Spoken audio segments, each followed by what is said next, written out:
salah satu penyebab perdarahan yang antepartum tadi ada polidramion.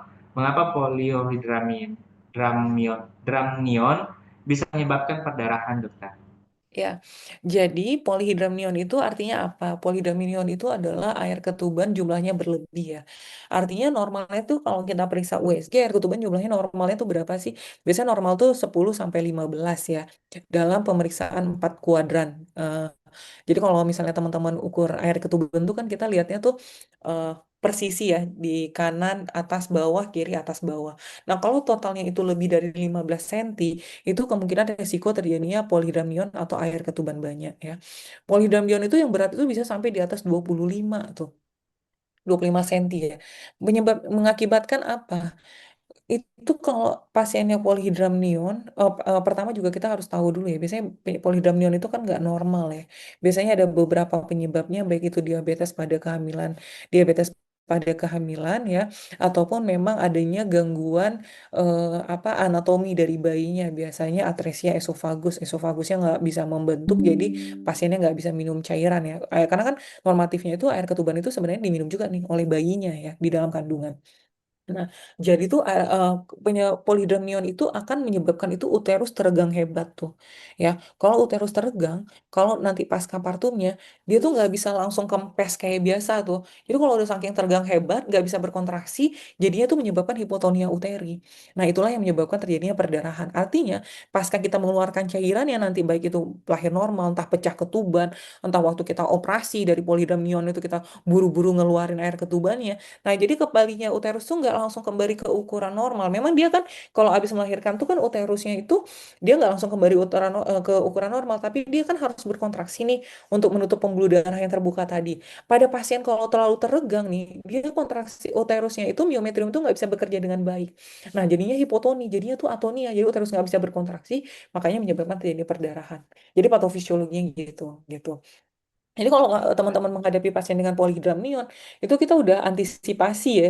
Biasanya tuh sebelum kita lahirkan bayinya, setelah kita lahirkan bayinya, kita langsung kasih uterotonika tuh. Kalau perlu uterotonikanya maksimal. Jadi kita kasih oksitosin, kasih metergin tadi ya, ergometrin, ataupun kita tambahkan juga pemberian misoprostol, kasih asam tranexamat gitu. Karena ingat bahwa penyebab perdarahan terbanyak itu karena atonia uteri tuh. Gitu. Mungkin itu ya jawabannya. Baik, terima kasih dokter. Kita lanjut untuk pertanyaan berikutnya dokter ya dari Nur Hayati. Apakah apakah skor Puji Rohayati masih bisa Mm-mm. digunakan atau efektif untuk digunakan sebagai alat bantu deteksi dini? Iya, benar. Jadi memang ada skor Pujoro Royati ya. Pertanyaan yang bagus nih. Dulu saya waktu eh, apa? Waktu mau ASN ya, jadi waktu Latsar, saya tuh juga mendeteksi di Puji Rohyati. Memang tuh nggak umum ya. Saya kenal Puji Rohyati itu, maksudnya bukan kenal ya, maksudnya penggunaan skor Puji Rohyati itu saya baru tahu juga ketika saya mau Latsar tuh. Jadi waktu itu deteksi apa Latsar saya itu adalah mendeteksi kehamilan resiko tinggi itu dengan skor Puji Rohyati. Kalau nggak salah dokter Puji Rohyati itu kan SPOG juga ya, tapi asalnya dari Surabaya. Nah, kebetulan nih saya alumninya kan UI ya, jadi saya nggak biasa tuh memakai scoring Puji Royati. Ternyata saya tanya sama teman-teman saya yang senior saya itu, kalau di Surabaya tuh pakai skor Puji Royati. Jadi tuh teman-teman juga kalau memang, memang kan kalau kita pakai kayak buku kayak kadang-kadang terlalu tebal ya, banyak hal yang komponen yang harus kita isi ya. Nah, tapi teman-teman kalau memang udah terbiasa dengan skor Puji Royati juga boleh silahkan. Karena di situ kan juga ada yang mana low risk, medium risk, dan high risk ya. Jadi di itu udah dijelaskan juga kalau kriterianya hijau, kuning, merah tuh kapan kita harus merujuk. Ada yang memang kita harus misalnya harus rujuk segera, boleh melahirkan di apa di layanan primer, tapi pastikan udah siap-siap untuk dirujuk. Itu kan kurang lebih akhir kesimpulan dari skor Puji Royati ya. Jadi teman-teman juga boleh kalau masih menggunakan skor Puji Royati ya. Nah, tapi bedanya dengan yang skor Puji Royati itu mungkin yang diadaptasi juga ya di buku KIA kita, karena memang di skor Puji Royati itu ada terkait dengan nulliparanya, multiparitasnya. Cuman dia ada pasiennya di situ ada kelebihan itu dia previous scar atau tidak, apakah kehamilannya di bawah usia 17 tahun ya. Jadi mungkin dengan kita kombinasi skor Puji Rohayati dan adanya scoring-scoring di buku KIAN terbaru itu malah harusnya kita mendeteksi kehamilan itu menjadi lebih baik ya, terutama pada yang kehamilan berisiko. Jadi teman-teman silakan ya, Ibu masih menggunakan skor Puji Rohayati juga nggak ada salahnya gitu. Gitu. Mungkin itu, Dok. Baik, terima kasih dokter. Untuk pertanyaan selanjutnya dari Andriandi Nani. Dokter izin bertanya, kapan ibu bolehkan atau aman untuk hamil kembali setelah pos kehamilan molahidatidosa? Ya. Nah, jadi pada kehamilan mulai hidatidosa itu tercepatnya itu biasanya di 6 bulan, tapi yang paling aman itu 1 tahun ya. Karena itu untuk melakukan screening terkait beta HCG itu tuh kurang lebih waktunya kita butuhkan setahun. Kecuali dia setahun itu pada kalau kita mau lihat yang betul-betul hamil normal ya. Artinya beta HCG itu sebaiknya tidak terdeteksi lagi di kehamilannya gitu ya. Jadi kalau udah betul-betul normal atau dikatakan beta HCG-nya 3 kali berturut-turut diperiksa di bawah normal, artinya beta HCG-nya itu di bawah normal, artinya kurang dari 5 mili atau tidak terdeteksi sama sekali, itu boleh hamil gitu. Nah, biasanya kita memberikan jangka waktu antara hamil sekarang dengan mola dengan berikutnya itu kurang lebih 1 tahun ya, sebaiknya itu, atau tercepatnya di 6 bulan gitu. Karena screening beta HCG itu membutuhkan waktu ya, biasanya kita harus cek 3 kali berturut-turut dikatakan normal baru boleh hamil. Atau kalau misalnya nggak normal-normal, nah itu udah harus curiga tuh mungkin terjadinya PTG tuh. Nah, maka pemeriksaannya itu harus membutuhkan waktu yang lebih lama. Apalagi kalau dia diagnosa PTG, malah kalau menurut saya sebaiknya tidak hamil lagi ya. Karena bisa juga tuh salah satu treatment itu sampai pengangkatan rahim. Selain bisa dilakukan kemoterapi. Mungkin itu dok jawaban saya. Baik, dokter. Saya lanjut ya dokter ya dengan Oh pertanyaan. ya, satu lagi tadi tambahannya adalah pemberian vitamin A ya. Jadi teman-teman kalau punya pasien dengan mola hidatidosa pasca evakuasi itu jangan lupa kasih vitamin A 100.000 international unit tuh per harinya kurang lebih. Ya.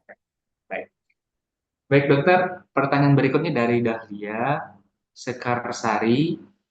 Pada kasus PIB infarktu di mana ibu dalam manajemen pemberian MGSO4 saat masuk kala 2, apakah pemberian MGSO4 dihentikan sementara atau tetap dilanjutkan mengingat salah satu efeknya adalah mempengaruhi kontraksi uterus berisiko perdarahan postpartum. Ya, Gitu. Sekian. itu memang ini ya, pertanyaannya perlu nggak sih MG4-nya dihentikan? Jadi itu kayak sebenarnya nggak boleh dihentikan ya.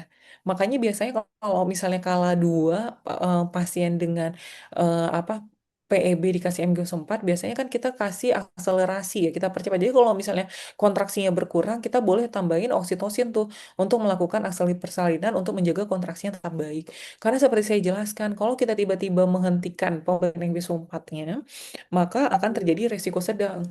Akan terjadi resiko kejang. Jadi kalau ibu-ibu pun melakukan penghentian iOS 4 itu mungkin harus didampingi sama sama SPOG-nya ya. Maksudnya karena resiko kejang itu bisa terjadi kapan saja. Biasanya saya juga kalau misalnya menangani di rumah sakit tuh tetap saya berikan MG4 tapi saya tambahin akselerasi dengan oksitosin supaya kontraksinya tetap terjaga baik.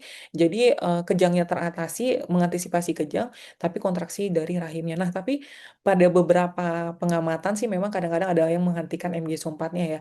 Tapi teman-teman tuh harus hati-hati tuh, risiko kejangnya meningkat. Malah kalau bisa kita melakukan percepat ya dengan dengan alat bantu ya. Artinya kalau misalnya tensinya kan harusnya tuh selama PK2 pun tensinya harus di bawah 140 tuh.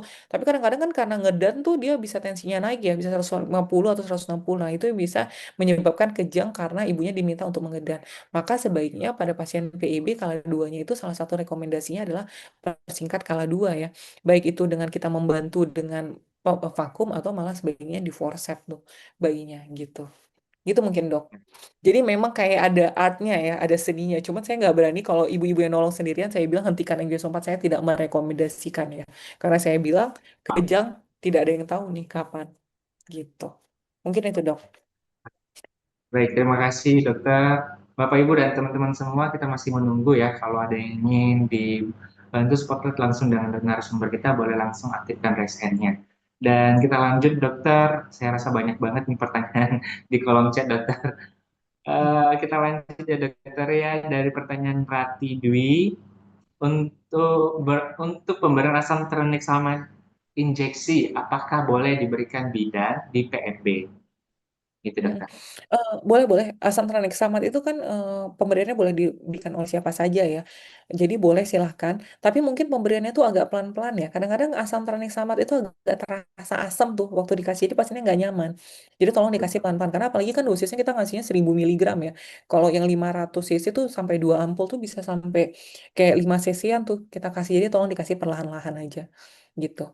Karena dia memang nggak ada efek samping. Kalau MD4 kan kalau kita kasih buru-buru tuh bisa pasien henti nafas sih. Kalau asam tranexamat sih insya Allah nggak ada efek samping yang gimana selama pasiennya nggak alergi.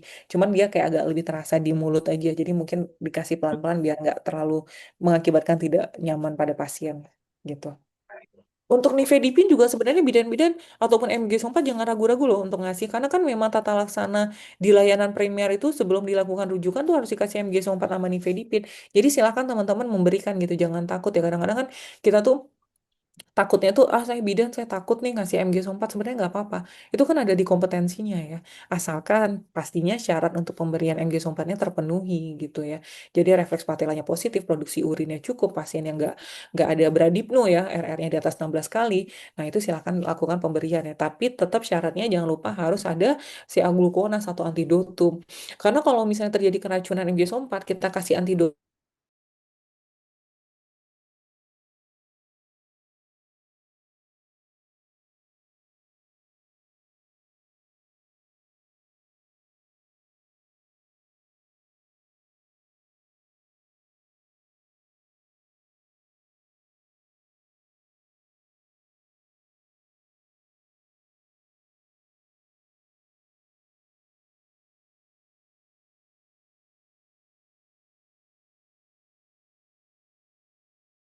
oksitosin itu bisa bikin udem cerebri juga. Jadi kita harus hati-hati tuh.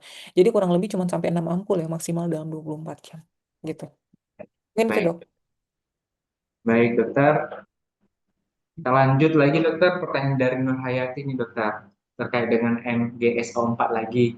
Pemberian MGSO4 ini pada trimester kedua, apakah bisa diberikan pada trimester ketiga juga dokter?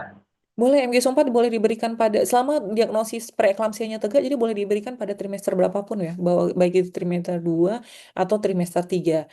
Nah, tapi pada pasien yang bukan preeklamsia itu kan sekarang MG4 juga dipakai sebagai neuroprotektor ya tadi ya. Nah, itu teman-teman kalau misalnya pasiennya datang preterm tapi mules atau misalnya apa resiko persalinan prematur itu kan salah satunya tadi kayak saya bilang pemberian neuroprotektor MG4. Nah, itu nggak di ranahnya teman-teman bidan nih untuk pemberian MG4-nya. Pemberian MG4 di ranahnya bidan kalau pasiennya terjadi preeklamsia tadi, diagnosa preeklamsianya tegak.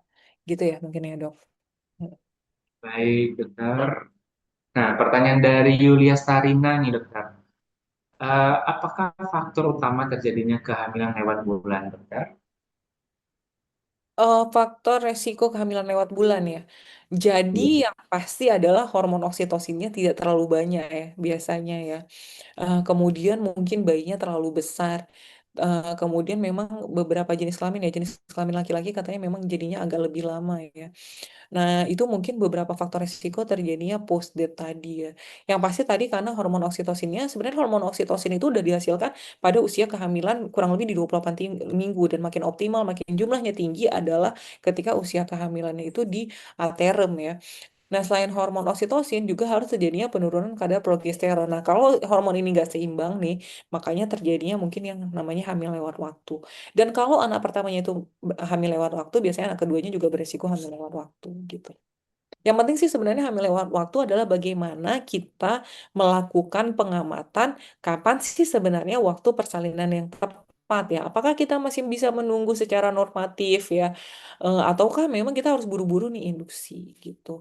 Jadinya itulah fungsi kita melakukan USG serial ataupun pemeriksaan CTG nih. Ini misalnya kayak Alisa ya, Alisa Dagize ini kan lagi keren nih, lagi ini. Nah itu kan dia juga kayaknya hamilnya tuh agak lewat ya waktunya ya. Nah, tapi dia melakukan dengan dokternya itu melakukan pengamatan secara berkala gitu ya. Mungkin waktu makanya dia juga menunggu ya dia tapi melakukan intervensi nih selama supaya terjadi apa tanda-tanda persalinan. Kita baca kalau nggak salah dia ada tulis dia melakukan akupuntur ya. Nah, ternyata akupuntur itu juga meningkatkan resiko supaya ini rahim itu berkontraksi dengan sendirinya. Nah, kita pun di ZA tuh juga pernah ya atau menyarankan ya eh, untuk melakukan akupuntur supaya terjadi kontraksi alami gitu. Selain kita melakukan apa jalan ya, jalan kurang lebih 30 menit, gym ball dan sebagainya. Gym ball itu fungsinya juga supaya kepala bayinya cepat turun dan itu adalah hal-hal yang kita lakukan untuk meningkatkan supaya kontraksi itu dapat berlangsung alami ya. Pastinya hal-hal itu boleh dilakukan kalau usia kehamilan udah cukup nih. Kalau mendekati secara normatif itu kan tanda-tanda kontraksi itu biasanya timbul udah usia kehamilan 38 sampai 39 minggu nih. Nah, gitu. Baik. Baik, terima kasih dokter untuk penjelasannya. Kita lanjut dokter untuk pertanyaan berikutnya dari Erlin. Jika plasenta belum lahir, suntikan oksitosin kedua diberikan kembali via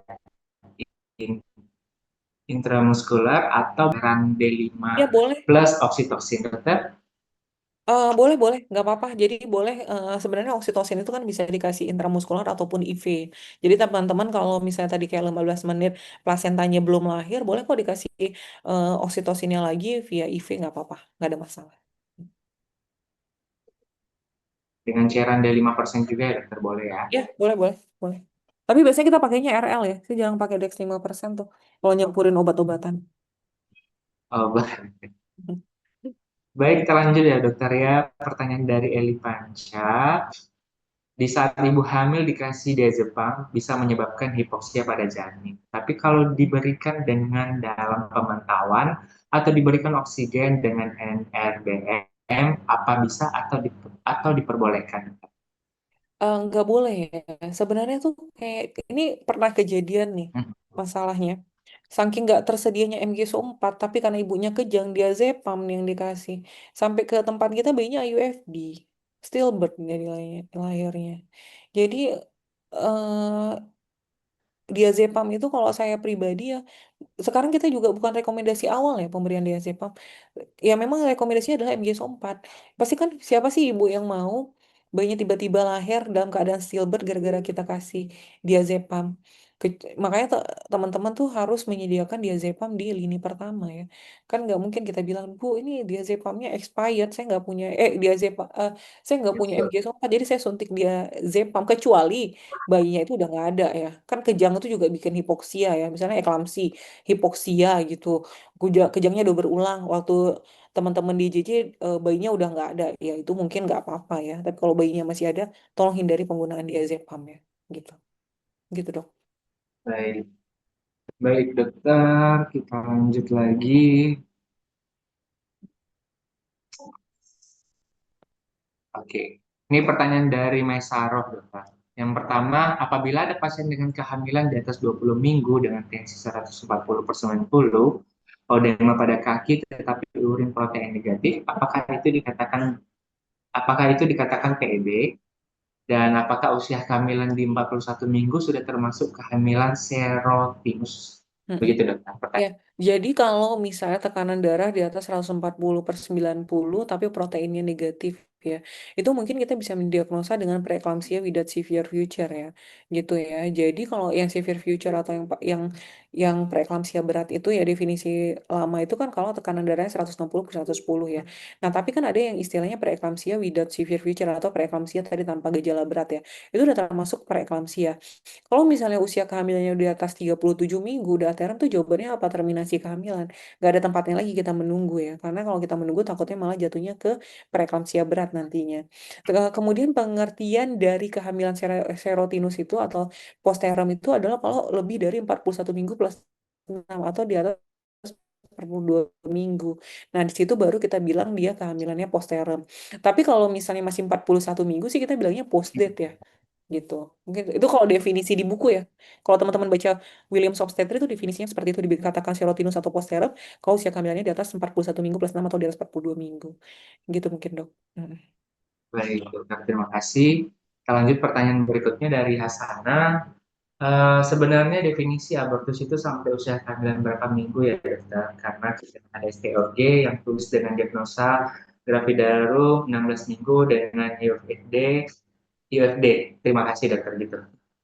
Mohon diulang yang ujungnya apa? Karena ada dokter nulis hamil 16 minggu, terus kenapa? Iya, dengan IUFD. IUFD Iya, maksudnya. betul, dokter Oh, IUFD. IUFD.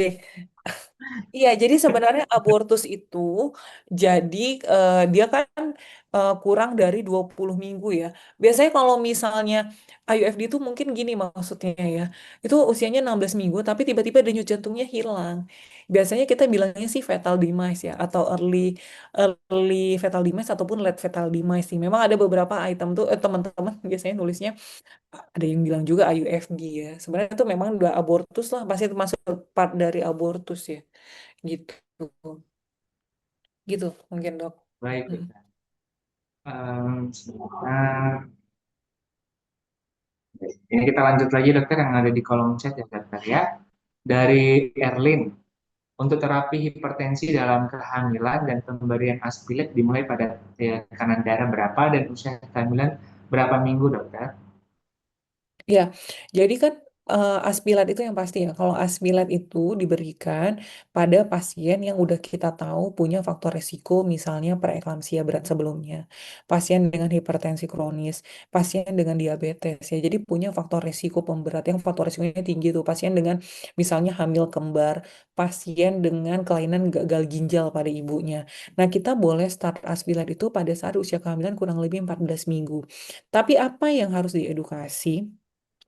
Pastikan pasien itu tidak ada keluhan flek ya, karena kan aspirin itu istilahnya kan obat pengencer darah. Salah satu faktor apa komplikasinya itu adalah flek. Jadi harus hati-hati teman-teman harus kasih tahu ke pasien bahwa ketika minum aspirin pastikan ibu nggak ada flek ya, gitu. Walaupun nggak secara langsung efek aspirin bikin flek, tapi kita harus lebih berhati-hati. Nah, kenapa di started di bawah usia kehamilan 16 minggu atau di 14 minggu? Karena ternyata pemberiannya kalau di atas 16 minggu atau malah di atas 20 minggu itu tidak terlalu berefek untuk mengurangi resiko preeklamsia ke depannya di selama dia hamil 9 bulan ini. Makanya startnya itu di usia kehamilan 14 minggu.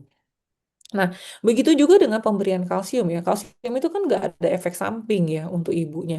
Jadi kalau udah tahu ada riwayat preeklamsi dari dia tes speknya positif aja, selain asam folat, teman-teman udah bisa ngasih nih vitamin D, kalsium ya, dan itu udah boleh started terus gitu. Beda dengan aspirat, kita biasanya startnya di usia 14 minggu.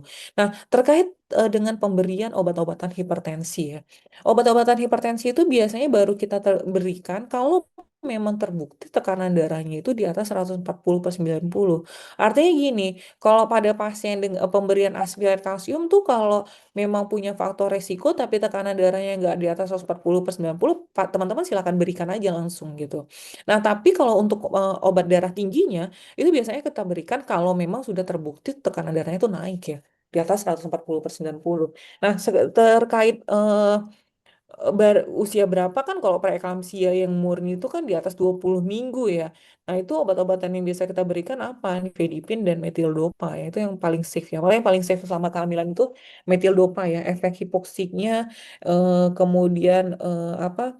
Gangguan uteroplasentanya itu lebih minimal dibandingkan pemberian nifedipin gitu. Ataupun kadang-kadang kita kasihnya amlodipin ya. Tapi teman-teman tuh mungkin yang paling aman yang puskesmas dikasih adalah nifedipin atau metildopa terus lakukan rujukan ya pastinya ke SPOG atau kalau ragu ya lakukan langsung rujukan kalau udah ketemu tekanan darah 140/90 gitu.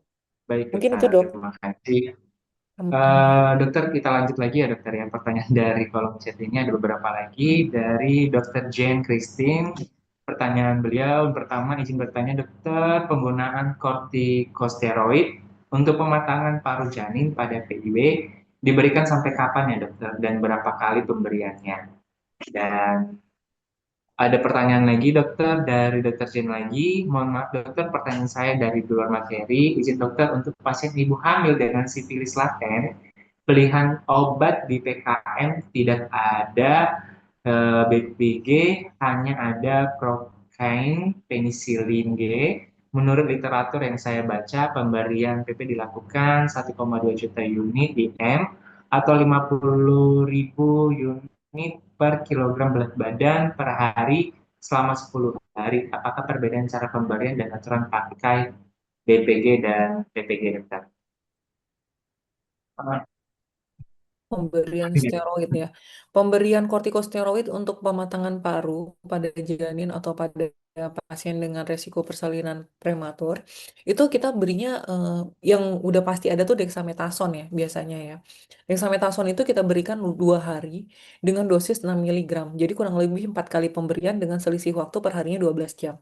Jadi dexamethasone 2 kali 6 miligram selama 2 hari yaitu 4 kali pemberian ya. Kalau yang dipakai adalah betamethasone, itu dia 2 kali pemberian, jadi 12 miligram per hari ya. Jadi cuma 2 kali itu. Nah, yang biasa kita berikan tuh dexamethasone ya. Nah, terkait dengan sifilis laten, ya, Dokter Jen menegakkan sifilis latennya dari mana? Dokter Jen, karena kan kalau untuk pemeriksaan sifilis, itu ketika dokter melakukan screening RPR itu dengan di puskesmas, dokter harus melakukan lagi pemeriksaan TPHA ya. TPHA.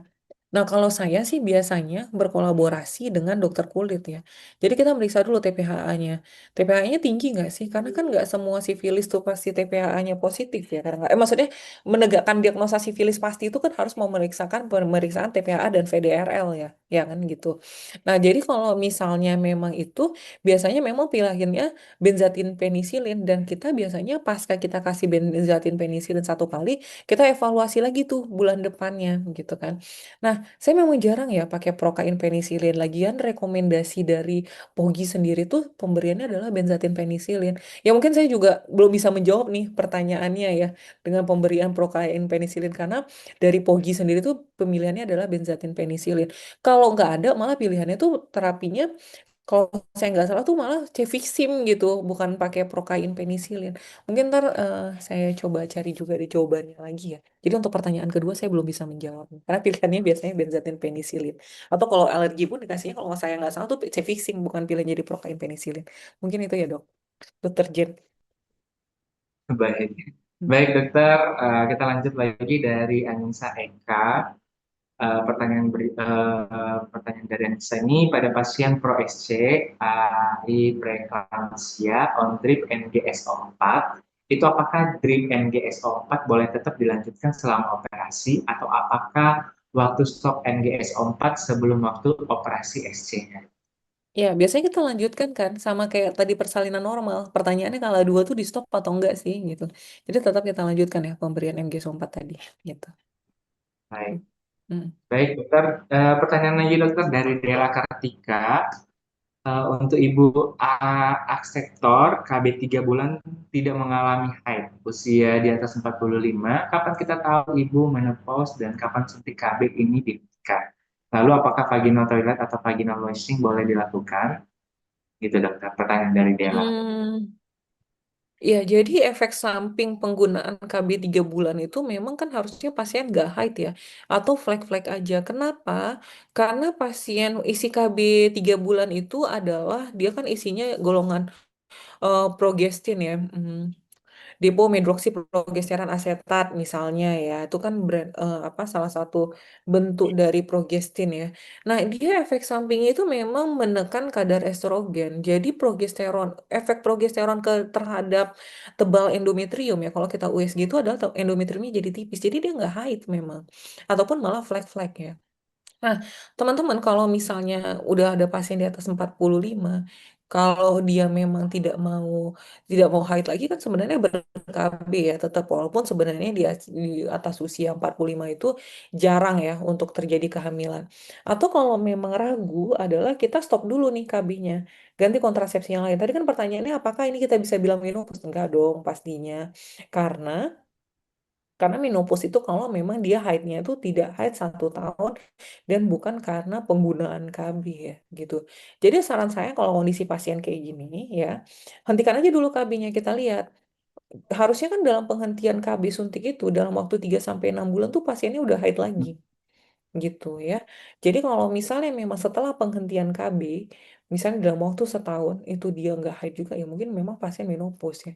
Pasien menopause itu kan memang rata-rata di usia 50 tahun ya, tapi kan bisa terjadi lebih cepat ya. Gitu. Nah, saran saya kalau udah umur 45 tahun ini udah nggak apa-apa suntik KB-nya dihentikan karena resiko untuk hamil sebenarnya lebih kecil ya. Atau teman-teman bisa mensarankan misalnya pemakaian kontrasepsi seperti apa, kalender, kondom gitu ya. Itu mungkin lebih safety dibandingkan pakai KB suntik kayak apalagi masih galau nih, ini udah menopause atau belum gitu ya. Gitu. Kemudian vaginal toilet atau vaginal washing ya silakan boleh dilakukan gitu. Gak apa-apa. Sebenarnya kan fungsi vaginal toilet atau vaginal washing ini adalah untuk mengurangi misalnya gejala-gejala keputihan ya.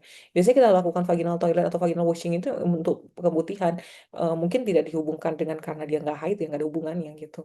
Gitu. Jadi vaginal toilet, vaginal washing itu dilakukan pada pasien yang mengalami ketidaknyamanan di vaginanya yang biasanya disebabkan oleh keputihan. Mungkin itu tambahan jawabannya. Hmm. Baik, dokter. Kita lanjut lagi, dokter ya. Ada dua pertanyaan lagi dan kembali kami berikan kesempatan Bapak Ibu dan teman-teman semua yang ingin terhubung langsung dengan narasumber kita boleh langsung raise hand-nya Bapak Ibu ya. Baik, pertanyaan berikutnya dokter dari Vina. Pasien dengan preeklamsia setelah postpartum, bagaimana penanganannya setelah postpartum? Apakah kita stop obatnya langsung atau bagaimana dokter? Hmm. Ya, jadi kalau misalnya pada pasien preeklamsia, MG-SO4 itu wajib tetap diberikan sampai 24 jam postpartum. Kenapa? Seperti saya jelaskan bahwa preeklamsia itu bisa juga terjadi hingga postpartum tuh kan, di mana mortality rate-nya itu malah sampai 50% dibandingkan pada saat kehamilan ya. Jadi tetap dilanjutkan sampai 24 jam postpartum. Begitu juga dengan terapi antihipertensi. Jadi teman-teman kalau setelah melahirkan hipertensinya atau tensinya masih di atas 140/90, maka pemberian obat-obatan antihipertensi itu harus dilanjutkan ya. Gitu. Kemudian kalau misalnya udah 24 jam nih, nah MG-4-nya stop, tapi tensinya belum turun ya. Silakan teman-teman lanjutkan dengan pemberian antihipertensinya. MG-4 udah boleh stop nih kalau udah 24 jam. Jadi ini fase hari keduanya tuh kita switchnya itu ke obat-obatannya ya. MG-4-nya udah stop gitu ya. Nah, pertanyaan dengan adenomiosis boleh dilakukan vaksin HPV, saya rasa nggak ada masalah ya, karena itu kan HPV itu untuk CA cervix, jadi nggak ada hubungannya dengan adenomiosis. Jadi boleh dilakukan vaksin HPV tadi. Gitu. Oh, baik. Berarti pertanyaan berikutnya dari Yupino sudah terjawab ya dokter ya. Mm-mm. Ya, Kita lanjut dokter, mungkin pertanyaan terakhir. Kalau tidak ada lagi nanti yang bertanya dari Dira. Ibu dengan KPD boleh dikasih antibiotik oleh bidan kah? Terus KPD berapa jam yang boleh dikasih antibiotik? Gitu. iya. Sebenarnya kalau KPD itu kita baru kasih antibiotik itu kalau dalam 6 jam nggak ada tanda-tanda persalinan ya.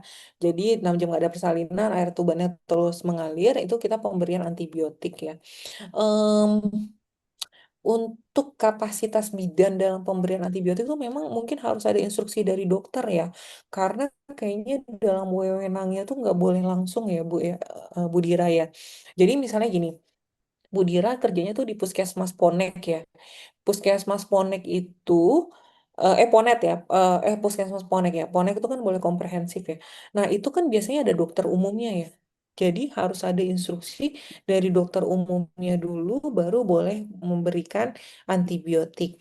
Nah, ingat bahwa jangan lupa skin test dulu nih antibiotiknya ya.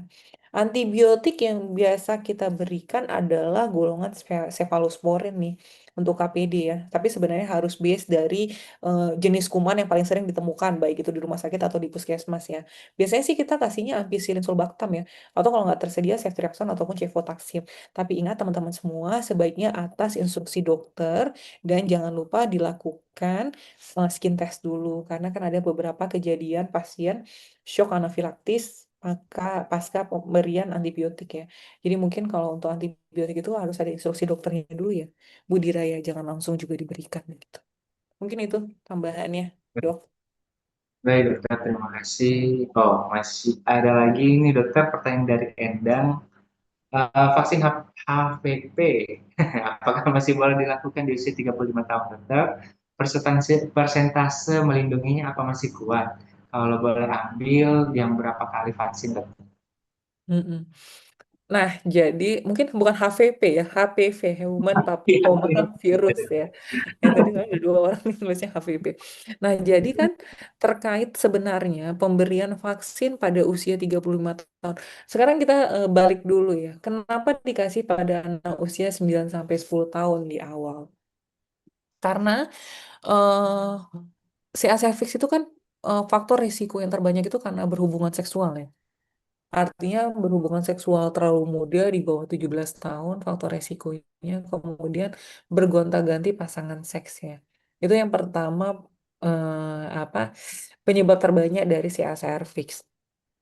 Nah, kenapa makanya diberikan pada anak umur 9 sampai 10 tahun ya? Dianggap bahwa anak 9 sampai 10 tahun itu yang muda ya. Ini kejadian yang yang sering kita dengar tuh kan yang di bulan pada anak usia di bawah 17 tahun tuh kan udah di luar ininya ya, konteksnya ya. Tapi di situ tuh dia belum melakukan hubungan seksual. Dan pada pemberian pada anak umur 9 sampai 10 tahun, dia tuh biasanya 2 dosis ya. 2 dosis kalau anak di usia 9 10 tahun dan efeknya itu jangka panjang. Nah, kalau kita udah melakukan hubungan seksual nih, dan sudah menikah di atas 3 tahun, boleh aja sih kita lanjut pemberian vaksin HPV. Jadi sebenarnya vaksin HPV itu dilakukan pada memang yang belum menikah ya. Dan bukan belum menikah sebenarnya, pada yang belum berhubungan seksual. Karena kalau dia udah berhubungan seksual, sebaiknya dilakukan pemeriksaan dulu tuh. Kita lakukan pemeriksaan pas pap smear HPV dan A typing. Kita lihat dulu nih, sebenarnya ini masih benar-benar baik nggak sih kondisi vaginanya? Jangan-jangan sebenarnya udah terkena si HPV-nya gitu ya. Jadi pada umur di atas 36 tahun sudah berhubungan seksual atau sudah menikah, sebaiknya di pap smear dulu nih. Kalau pap smearnya memang dinyatakan normal, baru ibu melakukan suntikan HPV. Ketika kita sudah berumur di atas 20 tahunan lebih, itu dari jurnal itu sarannya memang suntikannya 3 kali ya, Bu. Jadi pada 0, 2, dan 6 gitu. Untuk brandnya ya tergantung ya. Dulu kan ada yang Cevarix, Gardasil ya. Gardasil ini malah sekarang udah ada 9 phenotyping ya. Ya kalau memang tapi harganya malah semakin lebih mahal memang ya. Ya kalau memang ada kemudahan rezeki ya nggak ada salahnya melakukan yang dengan 9 phenotyping dari HPV dan dilakukan suntikannya 3 kali dia. 0, 2, 6 bulan gitu dok. Gitu. Baik, Jadi silakan aja baik, melakukan tadi vaksin, tapi sebaiknya memang pap smear dulu ya, nggak langsung disuntik gitu. Gitu mungkin Bu Indah. baik dokter. Pertanyaan lagi tadi dari Bu Endang, sekarang Bu Indah nih dokter. Untuk Mm-mm. antibiotik HPD, apa yang boleh diberikan dokter? Soalnya pernah dapat pasien infartu datang pagi, tapi rembes ketuban sudah dari malam. Ya, itu mungkin yang saya bilang ya, biasanya pilihannya tuh ampicillin subactam. Kalau nggak tersedia, boleh ceftriaxone ataupun cefotaxime ya. Dosisnya biasanya kita kasih 1 gram per 12 jam. Ingat teman-teman, jangan lupa untuk melakukan skin test antibiotik dulu. Ceftriaxone tuh ternyata banyak yang alergi ya, jadi jangan langsung dikasih tanpa dilakukan tes alergi dulu gitu. Dan tunggu instruksi dari dokternya dulu ya, gitu. Mungkin itu, Baik. dok. Baik, dokter, saya rasa untuk pertanyaan dari peserta kita sudah cukup, dokter. Ini kita tunggu juga dari peserta yang raise hand. Sebenarnya sudah tidak ada lagi, dokter. Mungkin ini kita bisa close ya, dokter ya, untuk sesi diskusinya bersama dengan dokter. Namun sebelum meninggalkan untuk ruang sesi diskusi ini, dokter mungkin boleh berikan closing statement terlebih dahulu, dokter. Closing statementnya adalah mungkin memang eh, walaupun mungkin ilmunya kayak saya bilang tadi ya, mungkin pemaparan saya mungkin sudah sering teman-teman dapatkan juga mungkin dari berbagai apa workshop atau simposium lainnya ya. Memang tidak terlalu banyak berubah dalam tata laksana ya, tapi yang banyak berubah tuh dalam pencegahan ya, misalnya kayak mikronutrien tadi yang harus diberikan ya. Intinya adalah memang kita harus selalu melakukan updating ilmu ya untuk melakukan tata laksana yang pastinya lebih baik kepada pasien ya. Jadi jangan lupa teman-teman bahwa dan satu lagi adalah kita harus mengetahui sejauh mana sih tingkat kompetensi yang boleh kita lakukan terhadap pasien. Karena selain juga kita membutuhkan tata laksana pastinya peningkatan pengetahuan yang baik untuk kita, tapi kita juga harus mengamankan diri sendiri terkait memang sekarang kan yang banyak tuntutan ya. Jadi jangan sampai juga kita melakukan tata laksana yang rendah tapi juga yang sesuai lah dengan prosedur dan kompetensi kita masing-masing gitu. Nah, yang pasti adalah dengan kita tahu ilmunya, pastinya kita akan tahu batasan tata laksana kita dan kapan sih sebenarnya hal-hal yang kita melakukan rujukan ya. terbaik itu timingnya kapan. Jadi memang tujuan apa seminar kita hari ini adalah untuk melakukan tata laksana yang terbaik untuk pasien ya.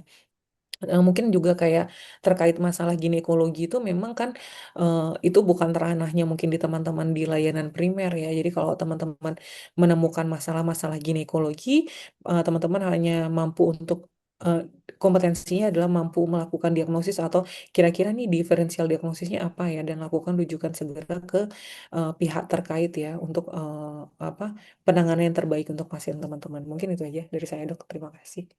Ya. Baik, terima kasih dokter untuk waktu dan kesempatan yang ini. Dan karena dokter sudah selesai bagikan materinya dan sesi diskusi kita sudah selesai, izin untuk saya ambil alih semuanya lagi ya dokter ya. Mungkin Dan sebelumnya mohon saya maaf ucapkan dokter. terima Oh, kasih baik, kali ya dari teman-teman yang sudah bersedia ikut seminar eh, kita ini ya dok. Dengan saya sebagai pembicara, saya lihat cukup banyak ya pesertanya 150-an orang ya tadi. Dan mudah-mudahan pastinya ilmu yang saya berikan tuh mudah-mudahan bisa bermanfaat untuk teman-teman terhadap pasien dan mudah-mudahan pastinya niat baik kita semoga angka kematian ibu dan bayi semakin berkurang sehingga kita juga dapat melahirkan adalah ibu-ibu hamil yang sehat ya, yang pastinya tidak berkomplikasi ataupun kalau ada komplikasi kita dapat meminimalkan risiko sehingga ibu dapat bayi dapat hidup bersama ya. Dan kita juga sebagai nakes juga menjadi amal jariah ya pastinya supaya kehidupan karena kualitas bangsa yang baik mungkin dimulai dari ibu-ibu yang sehat dalam mengandung dan mungkin peranan kita sebagai nakes adalah lini pertama ya untuk kesehatan ya ibu-ibu semua ya. Mungkin itu saya dari saya dok tambahannya. Terima kasih atas kehadirannya. Mudah-mudahan bermanfaat dan saya mohon maaf juga nih kalau masih ada kekurangan atau kesalahan dalam kata atau perbuatan dalam presentasi seminar hari ini. Terima kasih. baik. Terima kasih dokter. Banyak dari peserta kita juga yang sudah mengucapkan terima kasih. Sangat senang sekali dokter sebagai narasumbernya hari ini. Dan kami juga minta maaf dokter jika ada kesalahan, maupun dari segi pelayanan juga yang sudah terjadi dokter ya. Dan izin dokter barangkali untuk kedepannya masih berkenan untuk memberikan atau menjadi narasumber kita di webinar-webinar berikutnya. Terima kasih dokter ya. Ya, terima Izin saya kasih. ambil alih Ya, kembali. ya. Silakan dok. Saya izin live ya. Boleh dokter, terima kasih dokter. Sehat selalu dokter.